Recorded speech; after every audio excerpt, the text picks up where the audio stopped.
দেখেন ভাই, ভিডিওটা দেখে ছোটবেলার কথা মনে পড়ে গেল। ওই তুই এটা করছিস কি? জেদা মন চাই দেখছি তুই জাহালে স্কুল আমি দাইতাম মা। ফুন্দা করলে ফুন্দা না।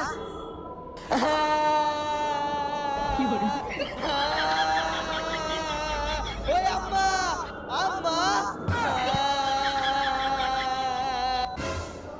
হই কি হইছে এবার কান্তাছস কিয়া? হুবেদি গোবেদি আমি কইছিলাম এই মেঘের মা দিত কোলো দা লাগতো না হেনো পিত লাগায়া বই লাগি দিগা। তুই কানা চোখকে দেওস না এনো যাই ফিস লাগায় কইরা দা দেশল দে দেই আবার স্কুলে যাইবে। এই বেদি গোবেদিটা বেদি কোলে কি ভালো পিত লাগায়া বইলা দেন গা আলিত কোল গেতিয়াতে একটা। এবারে দেখ কে যায় আরেকবার